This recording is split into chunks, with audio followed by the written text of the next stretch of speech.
Thank you, Donald. Well, you have been busy, haven't you? Trump's second overseas trip, and there he was today in Warsaw, giving a big speech, open-air speech, tens of thousands of cheering Poles in the streets, unlike the demonstrations he gets in many other countries. And it was a speech today about values, about his values, about Western values, about the way he sees the future of the West. He had, in the middle of it all, a fairly big dig at the European Union by talking about the steady creep of government bureaucracy that drains the vitality and wealth of the people. I'm sure Mrs. Merkel would have been sucking on lemons at that point. He also had a bit of a go at Russia. He said that he felt that Putin had destabilised the Ukraine and indeed Syria and other places, and that, of course, ahead of the first meeting between Trump and Putin, which takes place tomorrow and is scheduled to last for an hour. But the really big part of his speech was where he talked about the need to protect our borders, to preserve our civilization in the face of those who would subvert and destroy it. He talked about Poland's Christian values, about its battles for independence. He talked, in many ways, it was a speech that could have been given by a European Eurosceptic. The belief in nation-state, the belief in pride in community, but above all, his belief that our values are increasingly endangered by terrorism and extremism. He said the fundamental question of our time is whether the West has the will to survive. Tell me, do you think that the West has the will to survive? And are we really determined enough, our governments and our leaders, to defeat terrorism and extremism? To get involved in this, please call me on 0345 6060 973, text me on 84850, tweet me on @LBC, not forgetting the hashtag Farage and LBC, and you can watch the show live by going to LBC's Facebook page now. So, come on, tell me, is Trump right? Do we need to defend nations? Do we need to defend borders? Do we need to defend our Christian values? Because if we don't, is he right that actually the whole thing is under threat? Is that a wild exaggeration? Or is it, in fact, perhaps the most important message that we should be debating at this time through which we're living? Martin in Tottenham, good evening. Is Trump right? Good evening, Nigel. I agree with him for one of the few things of what he said about Western society being downgraded. Yes. We pander too much to minorities, where we let them outspeak the majority. Anyone who criticises anything seen as a, let's say, immigration or anything, they're labelled as a racist, so that we can't have honest conversations about it. Yes, I have some experience of that, Martin, myself, I have to say. Yeah, I mean, we have, I think what Ian was saying is neoliberalism, where even, I mean, they can say whatever they want, but anything that we say that counters them, we're labelled and we're shut up because we're not allowed to talk about it. And slowly we're seeing our country being forced more towards where we cater for third world ideas, such as having Sharia laws. I mean, Martin, do you lay the blame for this at the door of our political class, or is it the liberal media? I mean, who is it that's stopping us from having these conversations? Well, I'd say it's more liberal-speaking politicians, where even conservatives seem to pander to this neoliberal idea.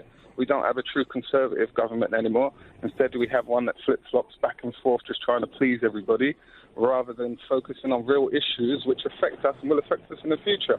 If we keep on allowing in, let's say, certain migrant populations that have backwards ideas, and instead of fixing it, we kind of shut people up about it, we're not doing ourselves any favours. No, Martin, I think I know what you're talking about, and the fact that even you're not talking about it clearly shows that we have a slight problem with this conversation. And I thought what was interesting was when Trump talked about Poles reasserting their identity as a nation devoted to God. Do you think he's overplaying the Christian significance of this? I have noticed on the right that they do keep talking a bit too much about Christianity, but at least certain Christian values mean that you could, I don't know, protecting certain Christian values is what made... Yep. Martin, wherever you were, you've gone. Martin's gone. He's been censored. Somebody's cut his phone line. I'm sure he's going to say that when he rings back in a moment. I get on Twitter. Yes, he's spot on. The future of the West is at risk every day. And I get... He mentioned the bureaucracies harming us from within. That, too, is a real problem. Well, he was having a direct pop, I think, there at the European Union. And, he's met with Merkel this evening. I wonder how that conversation has gone. Alan, from Nass in Northern Ireland, has Trump got this right, or is he over the top? Well, I think on balance, Nigel, I think Trump is right. I think from the day he announced he was in favour of a nation-state democracy, where people voted and the government then acted on behalf of the people, rather than, and he made this clear, he was self-funding from the beginning.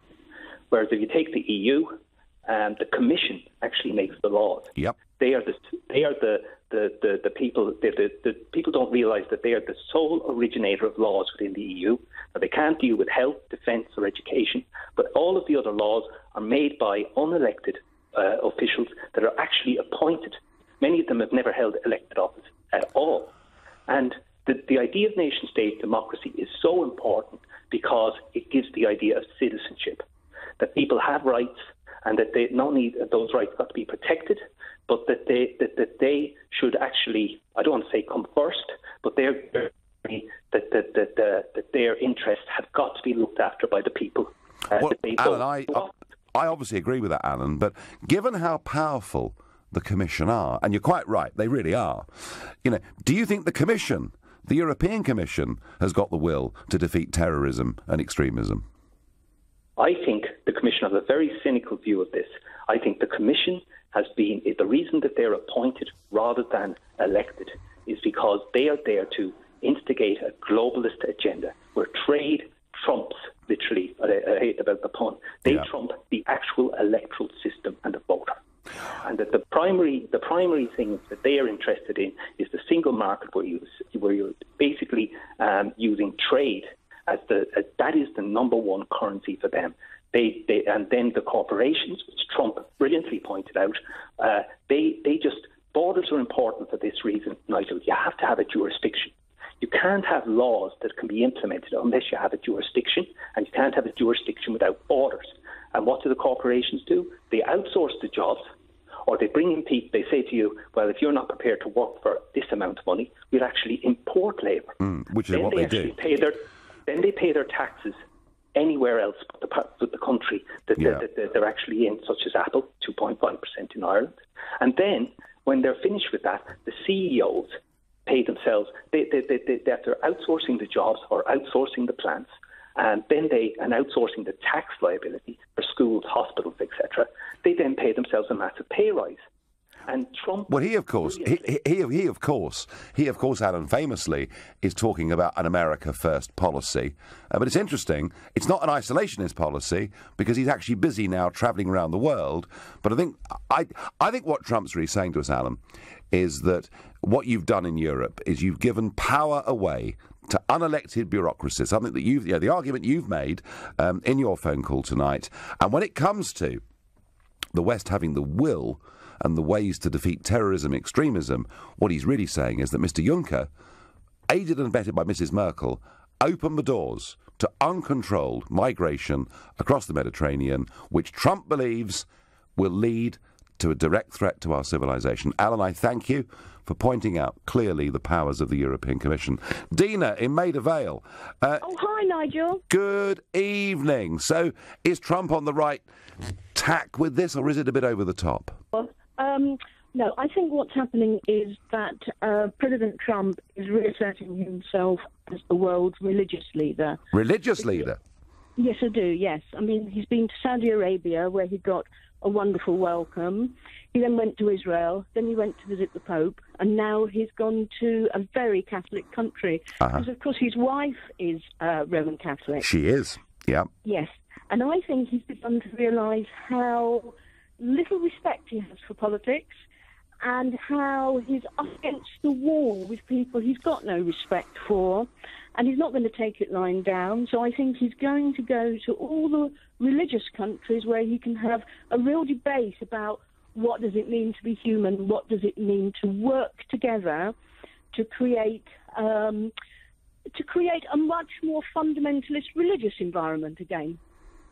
Do you know, Dina, it's interesting because a couple of years ago, if you'd asked me about Trump, I would have said, by American political standards, he was a more secular than a religious figure.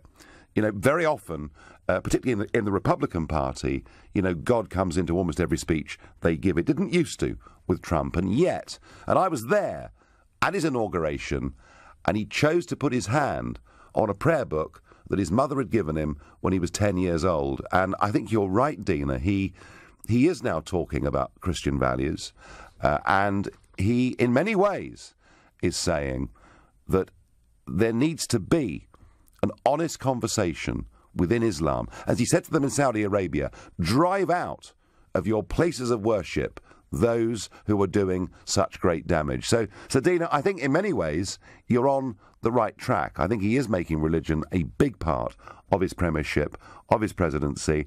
Are you, Dina, a Trump fan or agnostic? Well, I don't think it's any way historical like traditional Republican religion. No. I think it's much more that he's found himself in the White House, up against the wall, not able just to get in a car and go out and get pizza or something. And I think he's lain there at night not being able to sleep, but having been cornered.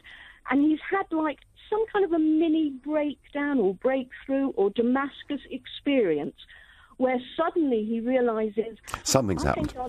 Something's happened. Yes, no, I agree with that. I don't think it's necessarily bad. No, something has happened. Dina, thank you for your call. Chris on Facebook says, people who talk about Christian values don't seem to understand it at all. So that counterbalances the point that Dina made. You're listening to the Nigel Farage Show. As protesters clash in Hamburg with riot police ahead of the big G20 summit that'll take place there tomorrow, where, amongst other things, Donald Trump will, of course, meet Vladimir Putin for the first time and spend an hour with him. He'll also, of course, spend time with Britain's Theresa May as well. But earlier on, he was in Warsaw, speaking in an open square to tens of thousands of cheering Poles and saying to them that the West doesn't seem to have the will to stand up to defeat terrorism and extremism, and that if it doesn't, our whole civilization is actually under threat. And whilst all that was going on, I was sitting in a seat at Lord's, watching the first day of the Test season with a new captain, Joe Root, against South Africa. And at the end of the day's play, the England captain on debut is 184 not out. So let's cheer a bit of sporting success for this country, at least on day one. Anyway, back to Trump. And Tina from St Albans says, "Hi, Nigel. Trump is right. We will lose our hard-won rights and freedoms in the West if we give away our border controls. Trump is right. The West is under threat from greed and ultra-liberalism," says Chris. Well, I'm sure there must be some of you out there that think Trump is completely and utterly wrong. Although I get one here. Trump is right for once. Western civilization is the greatest empowering force for advancing mankind. Aggie in Slough, good evening to you. What did you make? Good evening, Nigel. I'm a bit nervous. Second-time caller. How are you? Well, don't be nervous. We're just going to have a chat. Aggie, I'm fine. So what did you make of his performance in Warsaw today? Well, I'm not sure if you can tell from my accent. I'm Polish-British. I've lived in this country for nearly 2 decades, so EU had nothing to do with it. Right. And I've applied for British citizenship, and I have dual citizenship now, and I'm really proud of it. Good for you. What I've noticed, I'll tell you why I'm saying this. What I've noticed is that I speak to some people who were born here, and I wouldn't say they're ashamed, but they're not really proud of who they are. People don't want to put their flags up and things like that. And Poland is really proud country, and I think Donald Trump was playing to that sentiment. Yes, I don't always agree with him, but I think on this occasion, he was right. He was saying, don't dilute your traditions, Well, it's very interesting, Aggie, because okay, we voted for Brexit. Yeah. And everyone in Brussels tells me, you're just a stupid island. All the rest of us are going to carry on with our European project. And it's really interesting that what we're now seeing from Hungary, from the Czech Republic, from Slovakia, and from Poland. And Poland, yeah. 4 countries that have lived, are used to have lived under foreign empires, whether it was the Austro-Hungarian Empire, whether it was Nazi occupation, whether it was the Soviet Union occupation, countries that weren't allowed to be themselves for many, many years. And since 1990, they've become nations again. And you're right, Aggie, people, they are enormously proud of who they are. There is a profound sense of nationhood and identity. And you're right, in many ways, the Trump message was always going to go down a storm in Warsaw. And I would say this, if anything, is going to completely break up the European Union. It is those 4 countries saying to Mr. Juncker, saying to Mrs. Merkel, we will not accept your migrant quotas. We want to keep our countries as they are. And Aggie, I think that's the position they're on now, but I think they're going to stick to that, don't you? Do you think they're going to be punished for it? Well, I mean, they could be. The European Union could withhold money. It could have a court ruling to say they breached the spirit of solidarity in the treaties or whatever it is. But you know something? I don't think they care. I mean, Andrew Marr, the political commentator, said that the prime ministers of those 4 countries, when they speak on this subject, make Nigel Farage sound like a Foreign Office diplomat. And, you know, it's absolutely right. So Aggie, you felt today Trump was striking the right note, yeah? Yeah, I often disagree with him, I must say. But on this occasion, he knew exactly what to say. He was really prepared for this one, I have to say. Good speech. Yeah. Good, Aggie, thank you. Great call. Call again, please. Thank you. I get here, come on, Nigel, what is a Christian value? Well, our Christian society, and the way that it's developed, is one where everybody is equal before the law, and that includes women. Because I think, and if you look at Trump's speech today, he made a very great play on the fact that women now had equality in society. And what he was saying is that if we have uncontrolled immigration from some parts of the world, the role of women would effectively be downplayed. I think he's actually right. If you think I'm barking up the wrong tree and that Trump is absolutely stone crazy, then call me on 0345 6060 973. Redwan from Hounslow, good evening. Good evening, Nigel. I just wanted to kind of say, I think we need to take a step back here and actually look at, what he's suggesting and actually look at the reality. So, Is Western civilization really under threat? I mean, by extremism, terrorism, uncontrolled immigration. I mean, let's take a step back and see exactly, what is, ruining, Western civilization. What is actually impacting on most of the people's lives? And if he was to, go door to door and ask all Westerners, what is the main thing that's on top of your agenda, right? What's something that What's one thing in society that you'd like to change, right? I'm pretty sure that most people won't say that they've been impacted by extremism or by uncontrolled immigration, right? And to say a statement like that, I think it's scaremongering, and this is a tactic that's obviously been used by many years, by politicians to forego certain laws or to kind of establish some. Are you suggesting, kind of, Redwan, scaremongering society? But are you suggesting that there is not a growing fear of terrorism in this country? That's not what I said. But if you look at his statement, Western civilization is under threat, under risk. I mean, those are very two different things, right? And to say that, you asked the question, is it exaggeration? I believe absolutely it's an exaggeration. Okay, fine. And I really don't believe that. But are we right to be concerned? Absolutely right to be concerned, and I as a Muslim, I work very hard in my own community to, bring this to the fore, the thing about extremism and taking away or looking and seeing where radicalization is coming from, working with the youth to actually, instill in them the proper teachings of Islam, which actually takes them away from this extremist mentality. So and that, of course, Redwan, is what he was saying in Riyadh, wasn't it? I mean, it was interesting, I thought, that his first overseas speech was in what one might have thought was hostile territory. 50 of the greatest Muslim leaders of the world in that room, and he says, I want to work with the good guys, but you've got to work with us to get rid of the bad guys. So we're not too far apart on this, are we?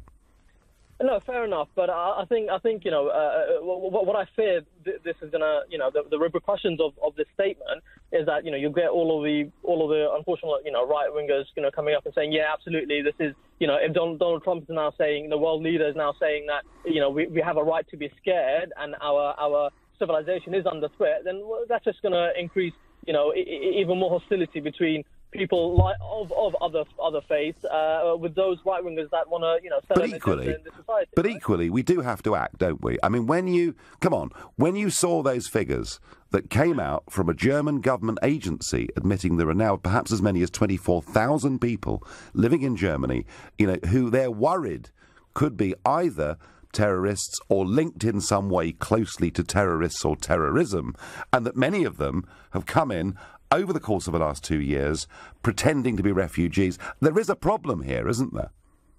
Yeah, I mean, I'm not going to dispute those figures, right? But what I'm saying is going back and saying, is this the number one thing that's, putting this civilization, our Western way of life, under threat? And the answer is no. And actually the answer, I think you alluded to one of your someone who sent something in earlier about, greed, about corruption. These things have a massive impact on our daily lives, the way we work, you mentioned before about women in society. I mean, it's a fact that even within my own faith, Muslim women have a massive problem in the UK in getting jobs, in getting equal opportunities to actually work in higher promotion and higher roles where actually they've got the skills, but unfortunately they're not being given the opportunity. Right? Okay. And there's something going on there, and this is impacting a lot of people's lives. Now, there's so many things that he could have mentioned that's impacting people's lives, but to mention something that, to be honest, for a lot of people, it's very low down the list of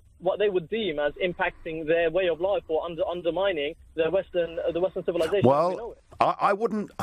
I wouldn't underestimate the concern that people have for what may come in the future. I mean, we have seen, and they may be isolated incidents, they may be one or two people, mostly are not big grand plots, but we have seen such a huge rise in the number of terrorist incidents that have taken place over the course of the last couple of years, Redwan, that people are worried, they are concerned. But I take your point. You think Trump is exaggerating and using fear, and I respect the point of view that you make. Russia also has very Christian values. Let's join up and resist global capitalism, says Don in Herne Hill. Nigel, I think he's definitely right. He is one of the few leaders that speaks the language of ordinary people. We are not allowed to say what we think anymore without being labelled, and that comes from Shirley. You're listening to The Nigel Farage Show. Well, Donald Trump has been stirring it up today in Warsaw, and I've no doubt he'll do much the same thing in Hamburg tomorrow at the big G20 summit. And what he's saying is that he really doubts whether the leaders of the West have got the will to stand up to defeat terrorism and extremism, and that our civilization is under threat. And I'm asking you, is he right to say that? Some of you think he's absolutely right to say that. Others think it's a bit of an exaggeration. Also going on in Europe today, there have been a lot of talk about trade going on in Brussels, and a statement coming out of the European Commission that they're preparing to have a trade deal with Japan, which would be a deal where there'd be no tariffs for trade that took place between Japan and the European Union. Whoopee, I say. The Swiss have had one of these deals with Japan for years and years and years. And yet, on the very same day, they're saying, look how wonderful we are. Monsieur Barnier, the chief negotiator of Brexit, told an EU committee in Brussels that there would not be frictionless trade between the EU and the European and the United Kingdom post-Brexit. He said there would be negative consequences to Brexit. So it's okay for the EU to have a free trade deal with Japan, but they don't want to have, apparently, a free trade deal with their biggest export market in the world. It all makes sense, doesn't it? All I would say to you is, don't panic. This is all part of a negotiating position. And what we've got to do as a country is keep pushing the case for economic logic, that there are car workers in Bavaria, wine producers in France, chocolate makers in Belgium who desperately want us to have a proper trade deal. But I found today what was going on there really, really contradictory. Now, we're going back to Trump. Is he right? Is he wrong? Has he over-exaggerated? Is the West, is our way of life threatened by open borders and by a lack of will to defeat terrorism and extremism? Steve in Northampton is my next caller. Good evening. Good evening, Nigel. Hi. I'd like to say that I totally disagree with the comments he made today in Poland. Uh-huh. I think it's a total fabrication, to be honest, and it's reminiscent of the weapons of mass destruction or destruction. That's similar to that. It reminds me of that. You know, everybody's a threat. I don't see why is Putin such a threat? Well, in terms of going into Syria, wasn't he was trying to get rid of ISIS, wasn't he? I think, Steve, that the comments that Trump made today about Russia will surprise many Trump supporters, because I was all for Trump before he got voted in. Yeah.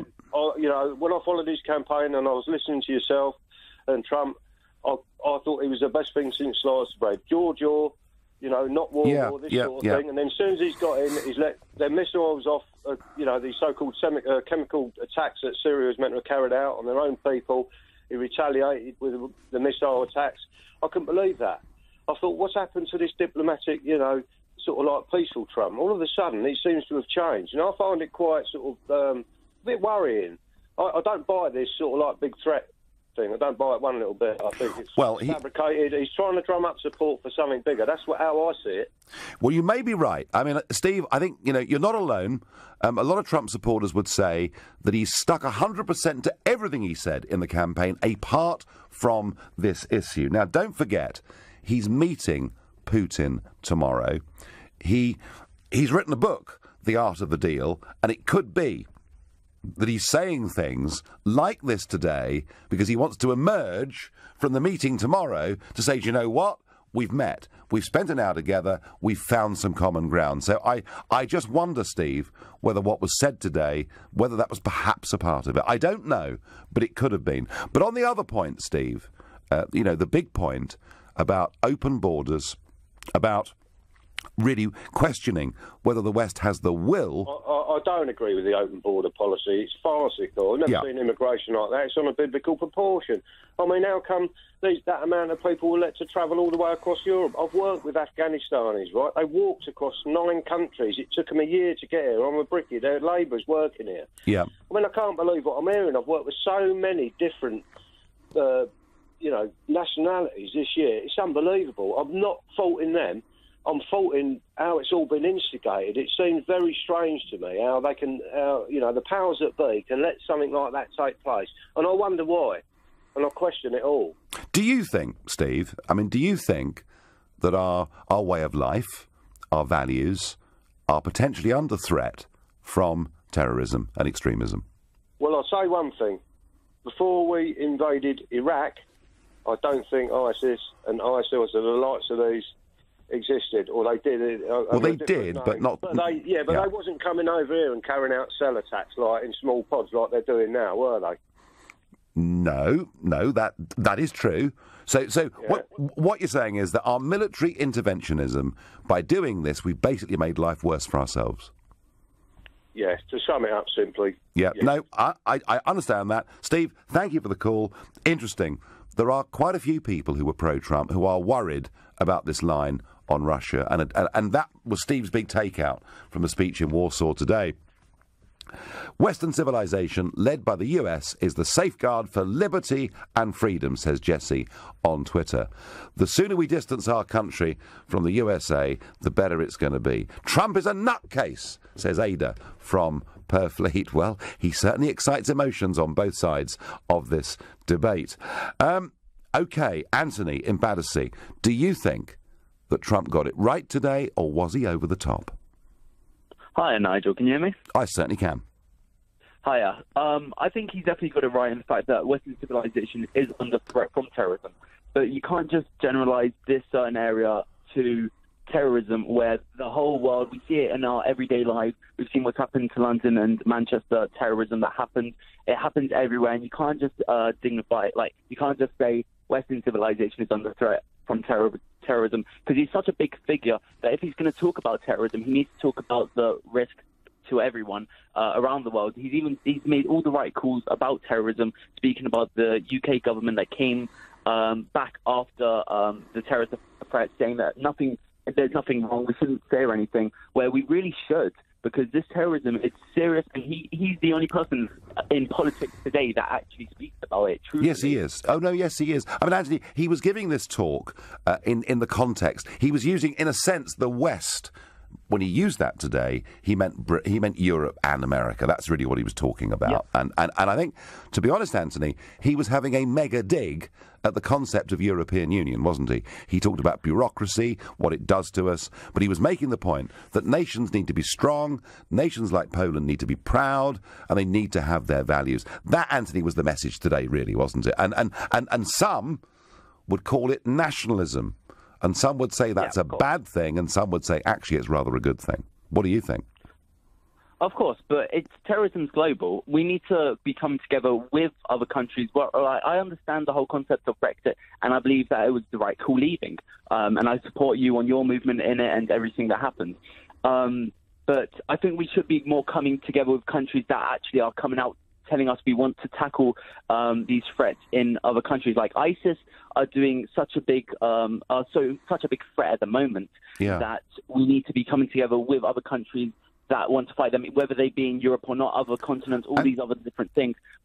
Could NATO, Anthony, could NATO play a role in this, do you think? You put me on the spot there. I'm not really sure, but I definitely think... you've definitely put me in. All I'm saying is this, Anthony. He was saying, in really loud, clear terms, we in America want to be your allies through NATO to defend against threats. And threats can come in all sorts of forms. Threats can come in terms of people who want to bomb us or invade us. But equally, ISIS is in many ways a common threat to all the members of NATO. And it was very interesting that he was praising Poland because they are paying their way. They are paying the 2% membership fee that the rules of the club say. And a lot of people, Anthony, in the rest of Europe aren't paying their way. And I think he was also having a fairly big dig there too. Look at Poland. They're a proud independent country. They pay their way in NATO.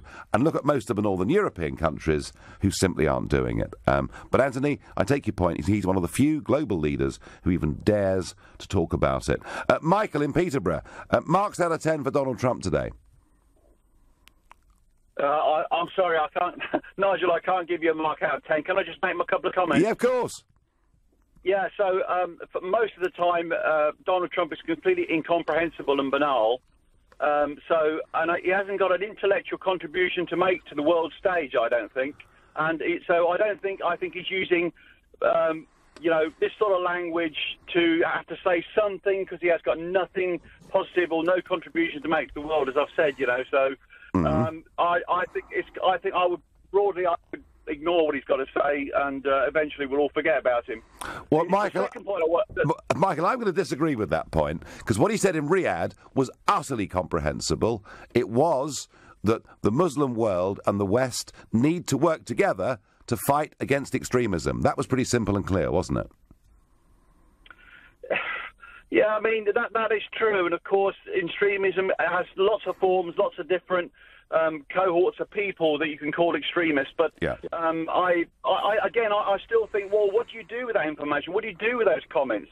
I mean, you've got to look at the sources of these issues. And somebody else commented earlier about, us interfering in other countries' business, of going in there, creating a vacuum, and all those. They're all real things that have happened. No, I know, but what he was saying was we don't want the Saudis funding extremism in our country. We want them actually to be driving out those sources, and I think he was pretty clear. Michael, I'm going to have to let you go at that point. You're listening to the Nigel Farage Show. Donald Trump questions the ability of Western leaders, whether they've really got the will to defeat terrorism and extremism, and say if they don't, basically our civilization could be under threat. And I'm asking, do you agree, or is this simply over the top? And Claudia is calling in from Tuscany in Italy. Claudia, what do you think? Hi, Nigel. How are you? Good evening. I'm fine. Good evening. Hi. Look, I have two things to say to you this evening. One is that I've lived away from England. I'm English. I grew up in England. I left England in '83. And I've noticed when I go back to England that something really sad has happened to the English, is that they are apologetic about our culture.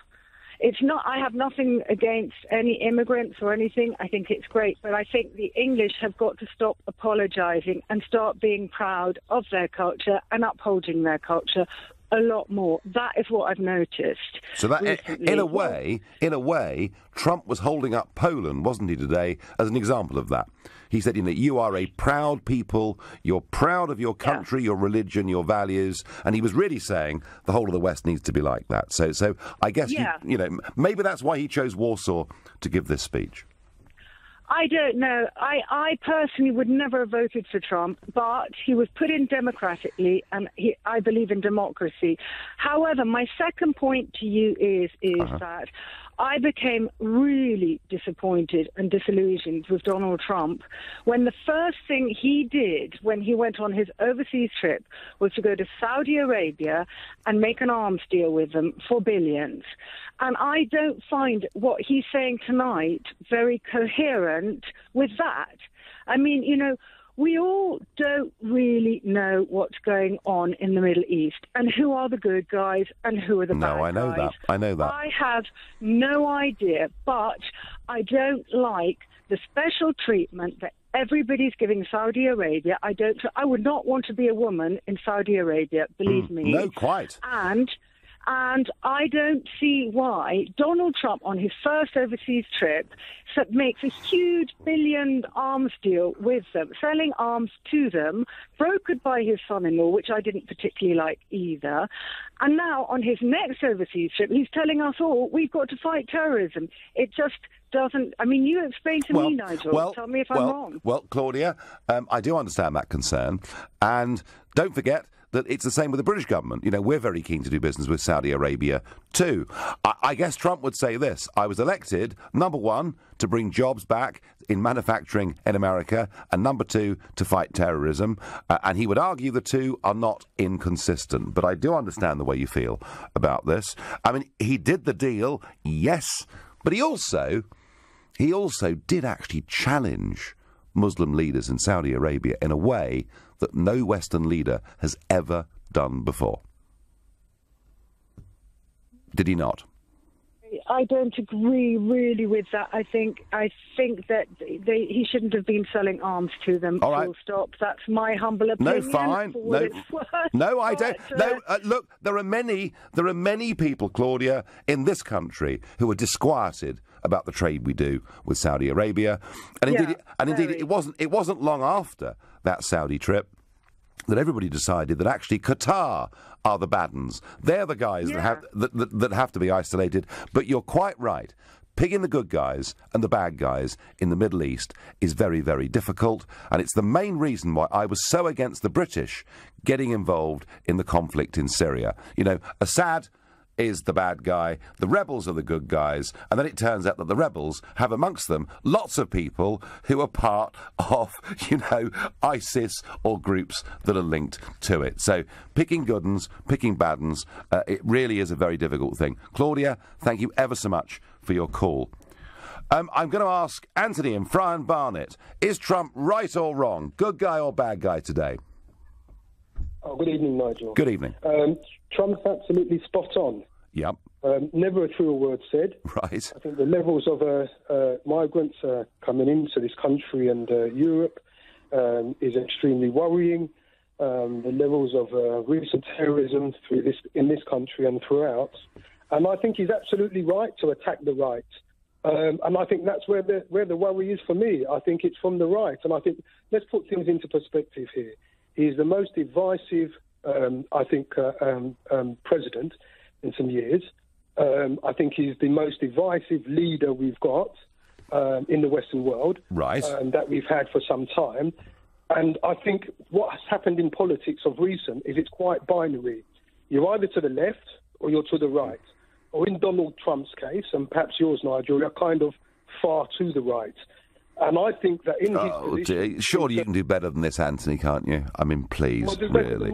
You know, honestly. Well, you know, maybe it's easy to put labels on people, but I mean, honestly, you know, the last time someone called me that was many, many years ago. I thought we'd all grown up and moved on.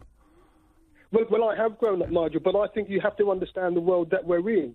And what this is doing, it's polarising people, and it's actually forcing people to take a position. All right. Anthony, let me ask you a question. Let me ask you a question. Right, or it's to the left, or in some cases, it's to the extreme right. Do you, yeah, or extreme left. It's boring. Anthony, let me ask you a question. Do you think the West potentially faces a real problem and a real threat from Islamic terrorism? No, I don't. Thank you very much, Anthony. That's lovely.